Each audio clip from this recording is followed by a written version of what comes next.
한국 젊은이들 사이에 한때 유행했던 게임이 있었는데요. 밸런스 게임이라는 것이 있습니다. 두 가지 너무나 다른 것들을 이제 둘 중에 하나를 이제 선택을 해야 되는데 아주 3초 안에 그보다 더 빨리 이제 선택을 하는 겁니다. 이제 그래야지 항상 늘 생각했던 것들이 이제 표출이 된다는 것이죠. 그래서 이제 어떤 예가 있냐면요. 예를 들자면 바다냐 산이냐, 그러니까 둘 중에 뭐를 좋아하느냐 이제 선택을 하는 거죠. 그거는 이제 쉽습니다. 근데 좀 굉장히 좀 힘든 거 있어요. 영원한 평행선이라고 이야기할 수 있는 짬뽕이냐 짜장면이냐 뭐 이런 것이 있을 수 있고요. 따뜻해진 냉면이냐 아니면 식어버린 라면이냐 둘 중에 하나를 택하라고 하죠. 그보다 조금 더 이제 난이도가 있습니다. 돈은 잘 버는데 성격이 좀 더러운 남편이 원하느냐 아니면 인격적이지만 돈을 잘 못 버는 남편. 아내 중에도요 두 가지 이제 선택을 하라고 합니다. 이제 요리는 잘하는데 별로 잘 안 생긴 아내, 그렇죠? 요리는 너무 못하지만 이쁜 아내, 둘 중에 하나를 선택하라 뭐 이렇게 이야기하죠. 그런데 깊은 우리 교회는요 별로 이렇게 고민할 필요가 없습니다. 다들 이쁘시고 요리로 잘하셔서 오늘 어머니 주일도 아니고 아버지 주일인데 제가 그런 말들을 드리네요. 네. 그래서 이 밸런스 게임이라고 하는 것이 있는데 이 밸런스 게임의 그 질문의 원조가 어디에 있을까 한번 곰곰이 생각해 본 적이 있습니다. 어쩌면 이 질문, 이 원초적인 질문은요, 이 질문하는 사람뿐만 아니라 응답하는 사람이 굉장히 곤란하고 이제 난처한 질문이기도 하고, 심지어는 이 질문했던 사람도 아주 이 반응을 듣게 되게 되면 좋을 때도 있겠지만 아주 기분이 상할 때도 있지 않겠는가 하는 그런 생각이 듭니다. 어떤 질문이냐면 너는 아빠가 좋아 엄마가 좋아 하는 질문이죠. 그 아이들한테 왜 그런 질문들을 하는지 모르겠어요. 이 부모 말고 다른 사람뿐만이 아니라 부모도요 앞에서 물어봅니다. 너는 엄마가 좋아 아빠가 좋아? 그러면 이 아이들 가운데서 좀 정치적 성향이 발달되어 있는 아이는 난 둘 다 좋아 라고 다 대답하는 아이가 있지만 또 순진한 아이들은 또 그대로 답하지 않습니까? 근데 여러분 주로 누가 좋냐 물어보게 되면은 그냥 엄마가 좋다는 것이 다반사죠. 그래서 남성들은요 아빠들은 뭐 그렇게 크게 기대하지는 않습니다. 그러나 한 번쯤 이렇게 어떤 아이가 아빠가 좋아 그러면 엄마들이 많이 속상해한다는 설이 있습니다. 그래서 속으로는요, 아니 네가 9달이나 배에다 놓고 말이야 길렀다가 그렇게 산통을 치르면서 나가지고 그 길렀는데 아빠가 좋아?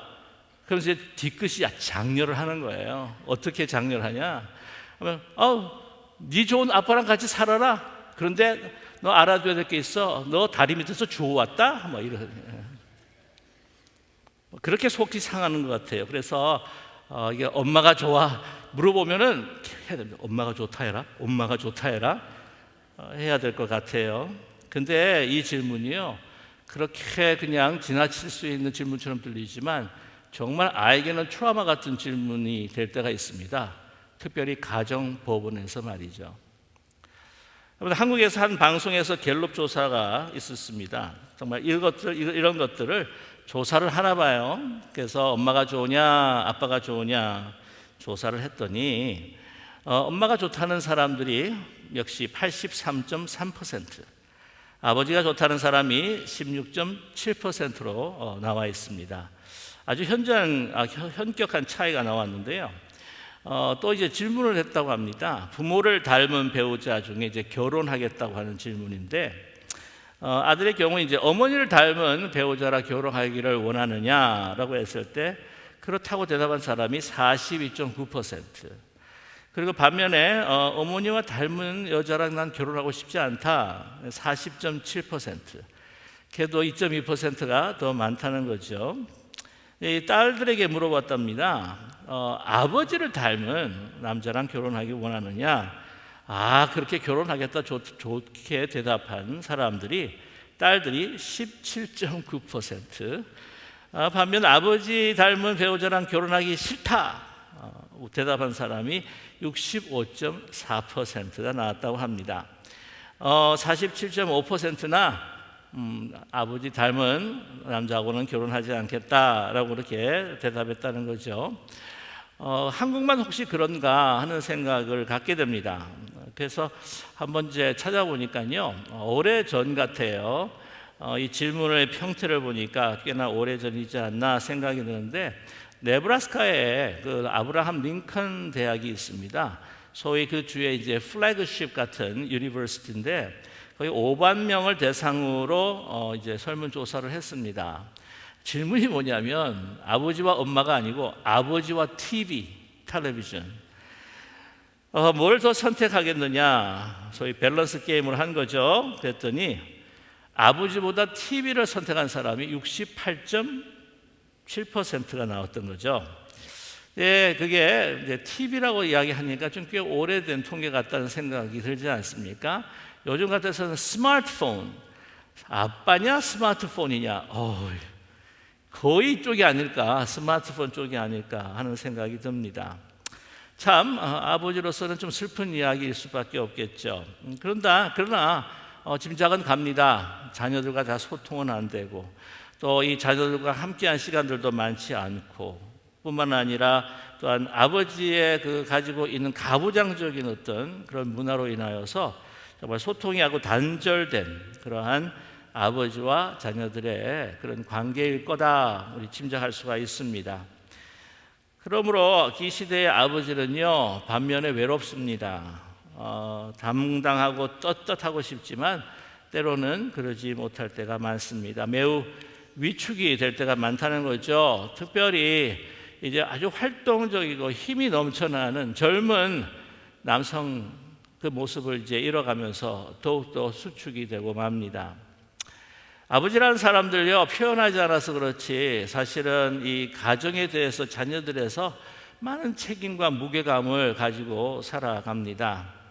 제가 한 번은 한국에서 제작했던 그 영상인데 그것을 한번 본 적이 있어요. 어떤 영상이냐면 이 고등학교의 한 반에 담임 선생님이 이제 아이들에게 질문을 합니다. 아이들에게 돌아가면서 너의 꿈이 뭐냐라고 이렇게 물어보니까 한 아이씩 이렇게 이야기합니다. 저는요, 이 하늘을 나는 파일럿가 되고 싶어요. 마음껏 하늘을 날아보고 싶어요. 어떤 학생은 노래와 춤을 좋아하니까 저는 아이돌 가수가 되고 싶어요. 그래서 유명해지고 많은 사람들에게 다른 사람들을 행복하게 하고 싶어요. 또 한 사람은 아주 유명한 과학자가 되어서 정말 첨단과학, 첨단 기술로 국가에 이바지하고 싶다라고 하는 그 꿈들을 이야기합니다. 근데 두 번째 질문을 합니다. 이거는 이제 밸런스 게임이에요. 만약에 네가 1년을 산다면, 너가 1년을 살 수 있다고 한다면 1년 동안에 네가 이루고 싶은 꿈을 이루면서 살겠니? 아니면 1년 동안 내가 5억을 받고 1년을 살아가겠냐라고 이렇게 질문을 했습니다. 그랬을 때에 이 열이면 열 다가 저희들은 꿈을 이루면서 그 1년을 살고 싶다는 거죠. 그렇게 다 질문을 마치고 난 다음에 이 학생들에게 또 하나의 영상이 그들에게 비춰집니다. 어떤 영상이냐면 그 학생들의 아버지들을 이제 인터뷰를 한 거예요. 그래서 아버지들에게도 똑같은 질문을 던집니다.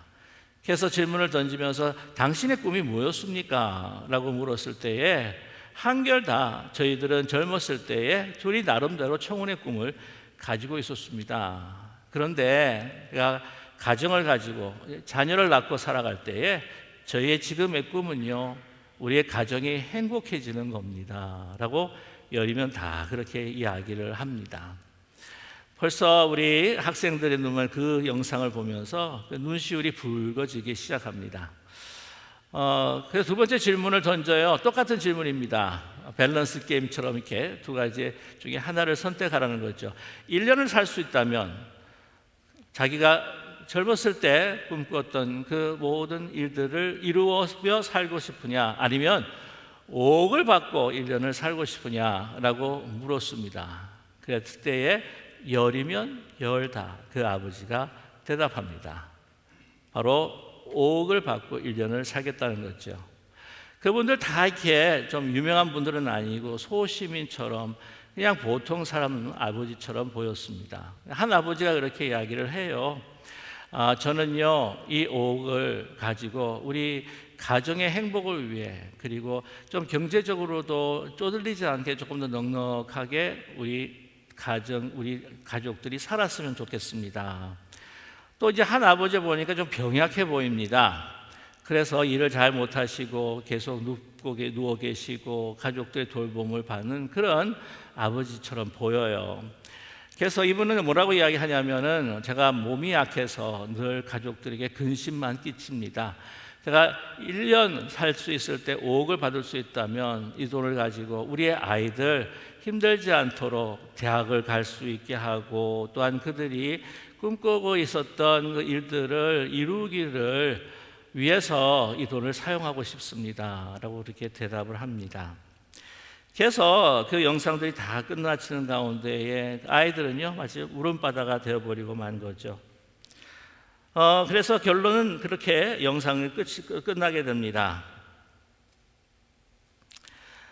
이 아버지라고 하는 분들, 자신의 꿈보다 가족을 가장 많이 생각하는 가장, 바로 그가 아버지다라고 이렇게 결론을 짓습니다. 여러분, 그 아버지로서의 말하고 표현하지는 않지만 그냥 아이가 태어나는 그 탄생의 그 순간서부터 벌써 막중한 책임들을 가지게 됩니다. 그래서 우리 아이들한테는요 정말 아빠가 슈퍼 데드, 아주 이게 슈퍼맨 신드롬을 가지고 뭐든지 잘하고 뭐든지 공급해주고 뭐든지 원하는 것마다 줄 수 있는 아버지가 되기를 그렇게 원한다는 거죠. 이제 그거를 또 한 가지로 말하면 아틀라스 신드롬이라고 이야기합니다. 보통 아버지들이 가질 수 있는 아틀라스 신드롬, 아틀라스 컴플렉스라고 그렇게 이야기하죠. 그 증후군이라고 하는데, 여러분 아틀라스가 누구입니까? 그리스 신화에 나오는 타이탄 신 중에 한 사람인데, 그 보게 되면은 이 온 지구본 그 세계를 그냥 딱 하고 이제 업고 있는 그 신이 바로 아틀라스죠. 그것이 보통 아버지들이 가지고 있는 증후군이다. 아버지들이 가지고 있는 컴플렉스. 이렇게 이 가정의 어떤 그 책임을 가지고 이 무거운 짐을 가지고 떠받치기를 원하는 것이 바로 아버지들이다라고 말할 수 있습니다. 여러분, 그래서 표현을 안 하지만 그런 책임과 무게감을 가지고 이 막중한 어떤 그 무거운 짐을 가지고 살아가는 것이 아버지이죠. 그런데 이 아버지가요 사실은 이 신앙적인 면에 있어서 굉장히 큰 영향력을 가지고 있다는 그러한 통계가 나와 있습니다. 여러분, 어머니를 더 많이 좋아하기 때문에 어머니에게도 참 많은 영향을 받게 될 때가 많지 않습니까? 그런데 통계를 보게 되게 되면은 이 아버지의 영적 영향이 상당하다고 하는 것이 통계가 나와 있습니다. 예를 들자면 부모가 함께 주일 예배를 드릴 경우에 자녀가 성인이 되어서 교회에 다닐 확률이 몇 퍼센트냐면 72%입니다. 근데 아버지가 주일 예배를 드릴 경우에는요, 아버지만 주일 예배를 드릴 경우에는 55%가 성인이 되어서도 교회를 간다고 합니다. 근데 어머니만 주일 예배를 드릴 경우에는 15%만 이 성인이 되어서 또한 신앙을 가지고 예배를 참석한다는 거죠. 근데 이 두 부모가 이제는 교회를 가는 거, 신앙생활을 멈추게 되게 되면은 그 자녀들은 성인이 되어서 나중에 6% 정도만 교회에 출석한다고 하는 통계가 나와 있습니다. 이 한국 통계예요. 그런데 더 중요한 것 중에 하나가 뭐냐면 믿지 않는 가정. 이 믿지 않는 가정에서 엄마만 믿었다. 믿지 않는 가정에서 먼저 아빠가 믿었다라고 했을 때에 그 가족 구성원들이, 특별히 자녀들이 신앙을 가지는 퍼센티지는요 현격히 차이가 났습니다. 어머니만 예수를 믿게 되면 가족의 17%가 어머니를 따라서 신앙생활을 한다는 거예요. 그러나 아버지가 예수를 믿게 되면 놀랍게도 93%가 그 가족들이 교회에 나간다고 합니다. 이런 말이 있대요. 어머니만 믿으면 그 가정에서는 영적 전쟁이 시작이 되지만 아버지가 교회에 나가서 신앙을 가지게 되게 되면 그 가정에 정말 참된 평화가 임한다는 거죠. 심지어는 굉장히 힘들고 어려웠던 관계 속에 있었던 가정도 평화가 찾아온다고 합니다. 이러한 보통 일상에서 아버지가 집에 계시면 자녀들도 막 힘들대요. 막 뭐 어떻게 해야 될지 모르고 아버지도 하고 눈만 마주쳐도 막 어쩔 줄 몰라 하는 그런 가정들이, 아버지 나가게 되면은 와 하고 막 자유를 누리는 그런 가정이, 예수를 믿기 시작하게 되면은 아버지가 계셔도 그 안에도 편안하고 평안을 누리는 가정으로 변하게 된다는 것이죠.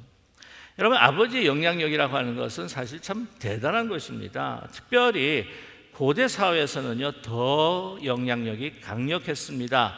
왜냐하면 가장으로서의 가지고 있는 그 권세는 아주 절대적이었기 때문이죠.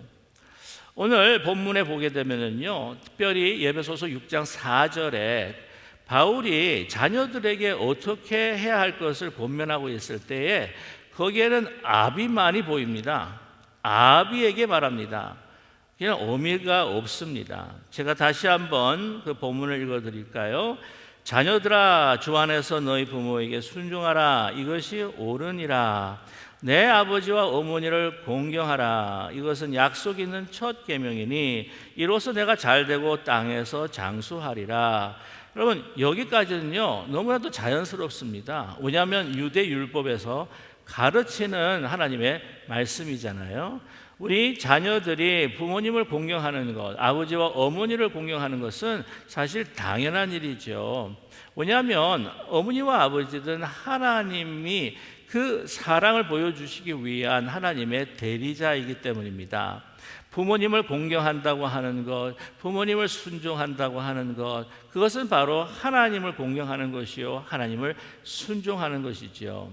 또한 뿐만 아니라 이러한 신앙적인 문제뿐만 아니라 정말 이 자연적인 사회적 관계를, 그한 가족 관계를 보아서도요, 이 먹여 살리는 것은 주로 아버지였습니다. 농작하고 또한 그것을 거두고, 물론 여인들 돕고 다 돕지만은 모든 중요하고 큰 일들은 남자들이, 아버지들이 진행해 나갔다는 것이죠. 여러분, 우리 한자를 봐도요, 남자라고 할 때 남자 보면은 뭐의 복합체입니까? 밭전자의 힘, 역자입니다. 밭에서 힘을 가지고 일을 하는 사람이 남자라는 거죠.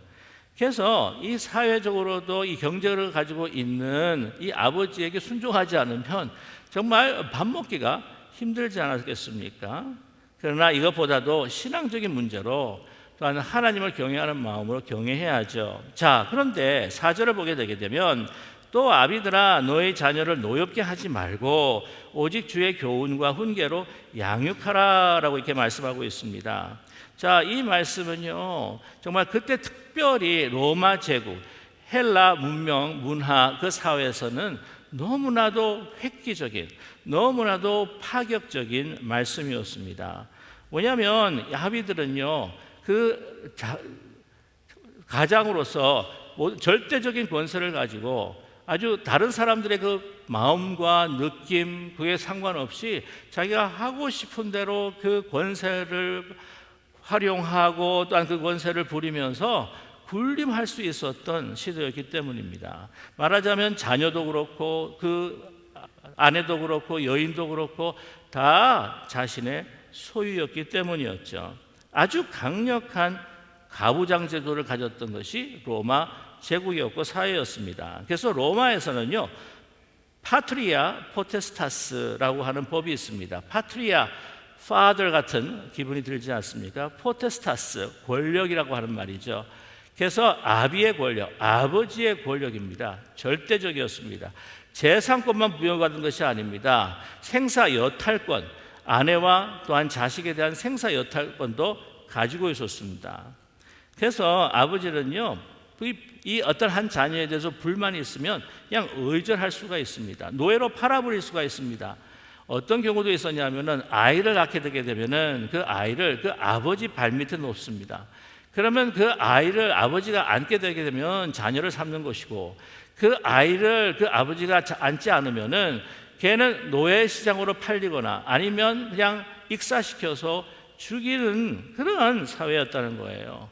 자녀들의 feeling, 자녀들의 마음, 자녀들의 어떤 상황, 이거를 전혀 무시해버리고 그냥 군림하며 살 수 있는 그러한 사회제도 바로 가정제도가 이 로마의 아버지의 권력, 하트리아 포테스타스라고 하는 그러한 구조였다는 것이죠. 자, 그런데 여기서 말씀을 할 때에 아비들아, 너희를 자녀를 노엽게 하지 말라. 그들이 마음이 상할까?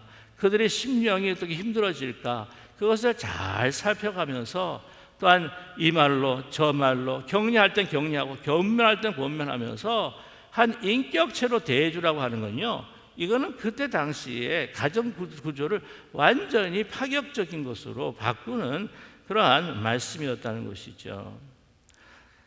오늘 이 말씀을 통해서 그들을 하나님의 존귀한 존재로 대하라고 하는 말씀입니다.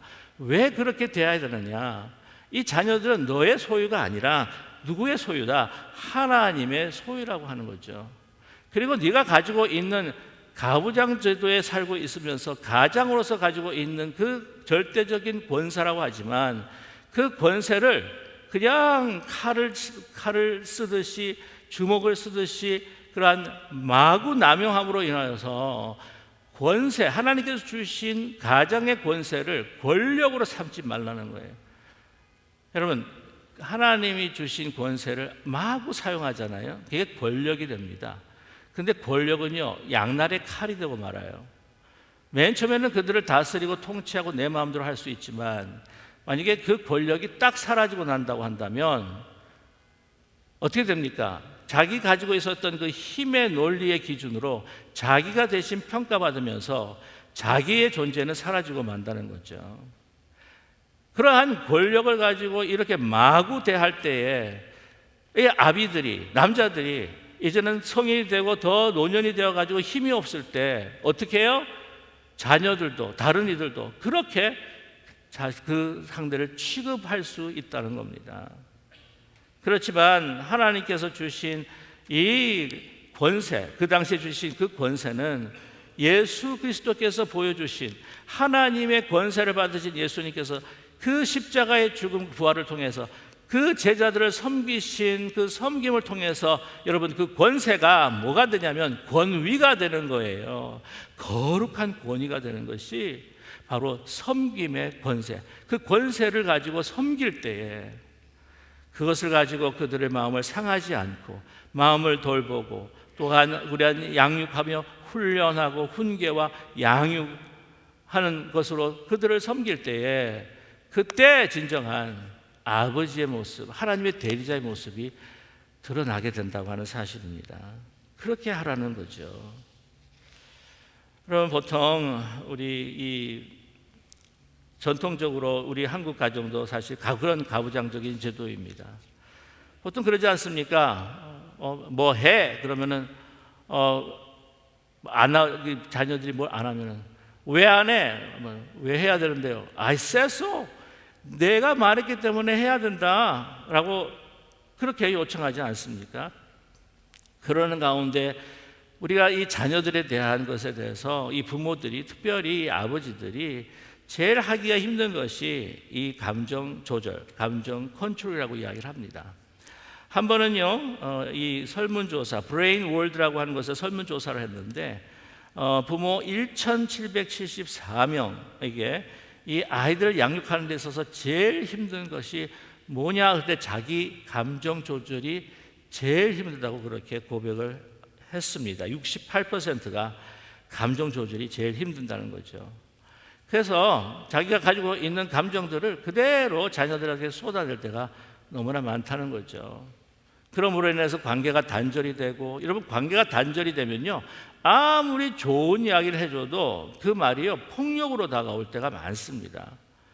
그래서 소통이라고 하는 것이 윽박지르고 군림한다고 해서 그것이 소통이 되는 것이 아니라 사랑과 섬김으로 관계가 형성이 될 때에 어떤 말을 해준다 할지라도 그 말이 자기를 위한 말로 들리게 된다고 하는 사실이죠. 그러나 자녀와 부모, 특별히 아비와 자녀의 또한 이런 경직된 관계 속에서 그러한 소통이 일어나지 못할 때에 여러분 어떤 좋은 말, 어떤 하나님의 말씀으로 정말 훈계하고 양육을 한다 할지라도요 폭력적인 말씀으로 폭력적인 말로 들릴 수밖에 없습니다. 근데 이렇게 자신이 가지고 있는 컨트롤할 수 없는 이 감정을 조절하지 못하고 내뿜는 것은요, 이 아버지들이 살아가고 있는 사회에 대한 영향이 바로 있다는 거예요.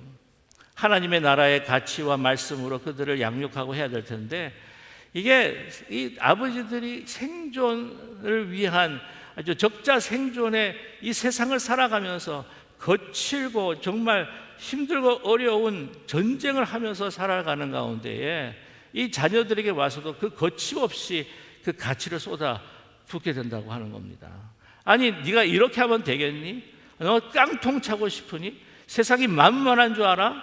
이런 이야기들을 아주 쏟아내게 된다는 것이죠. 뿐만 아니라 자기가 받은 이 세상의 어려운 일들, 또 자기가 냉혹하고 거칠게 다루어졌던 상처받은 마음들을 여과시키지 아니하고 그것을 승화시키지 아니하고 막 그것을 나중에 막 지친 몸으로 인하여서 자녀들에게 그냥 배설물처럼 쏟아낼 때가 많다는 겁니다.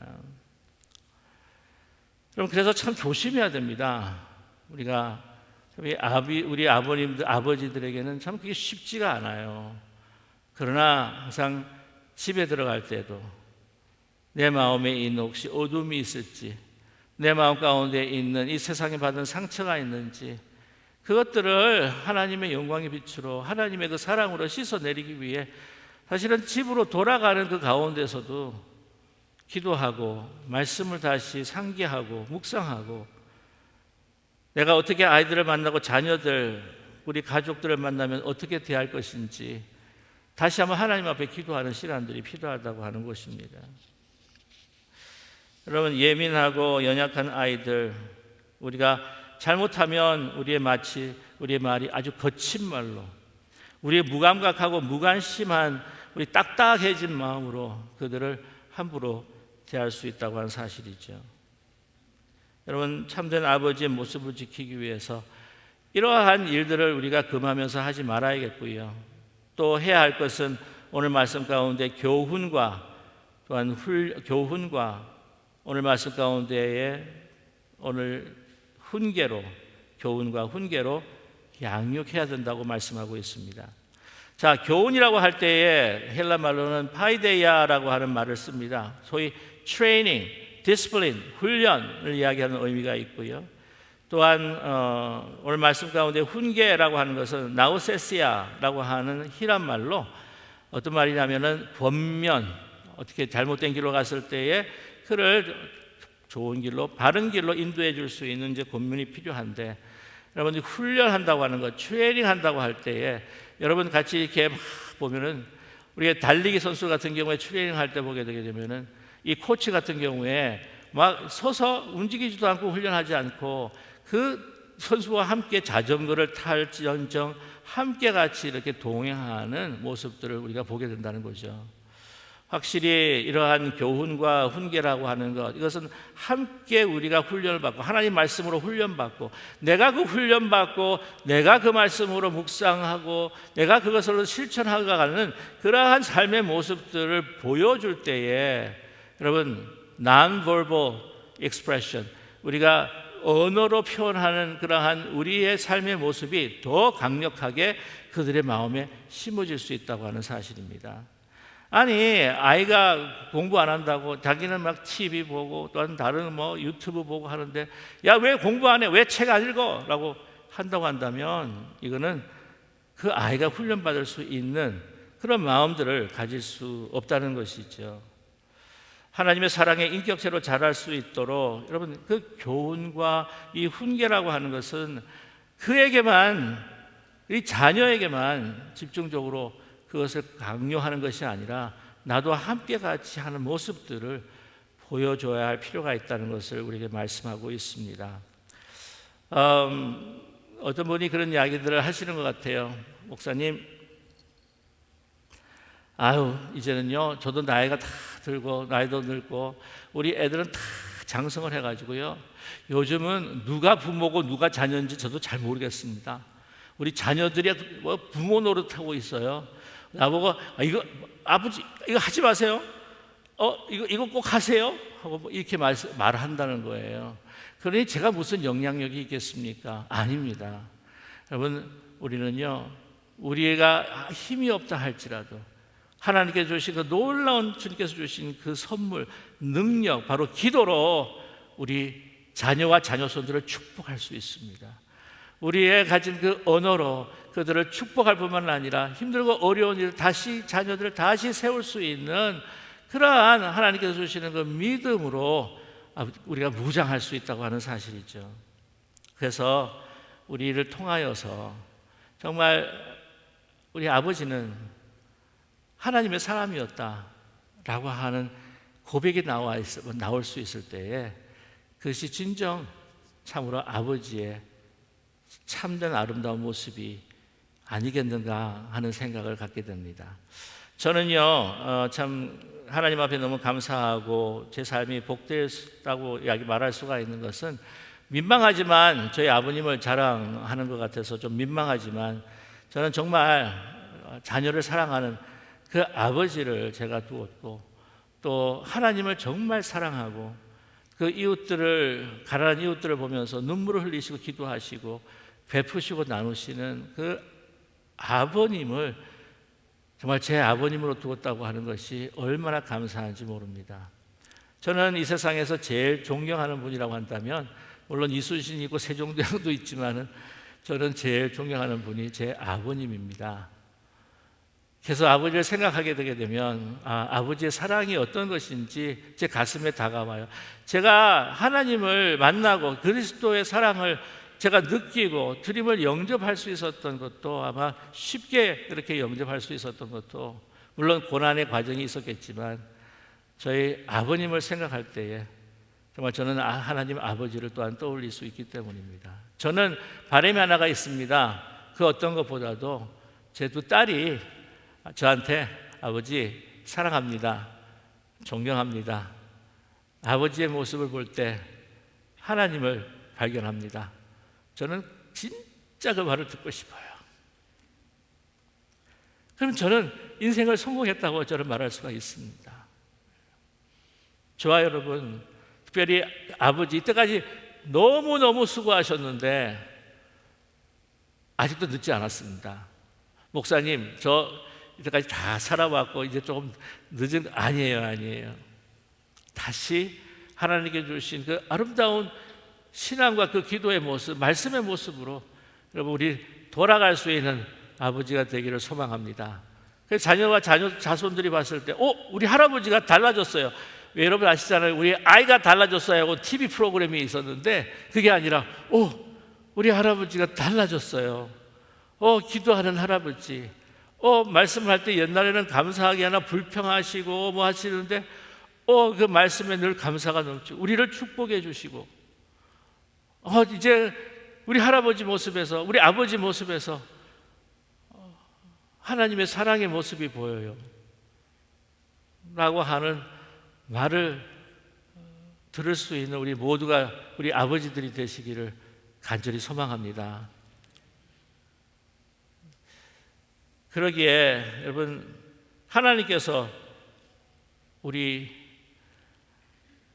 하나님의 대리자가 되어서 우리 자녀와 자손들을 주셨는데, 저는요, 이 세상의 가치와 우리 하나님의 가치 두 가지가 있었을 때 항상 늘 신속하게 하나님의 말씀, 하나님의 그 가치, 하나님께서 주신 명령들을 선택할 수 있는 우리 모두가 되기를 소망합니다.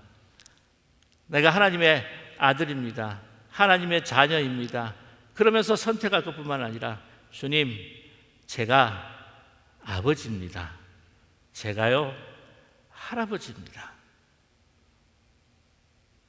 그러한 고백을 통해서 하나님 앞에 기쁨을 드리고 우리의 자녀와 자녀손들에게 정말 그리스도의 형상과 하나님의 그 모습들을 드러낼 수 있는 우리 깊은 우리교회 아버지들, 할아버지들이 되시기를 주님의 이름으로 간절히 축원합니다.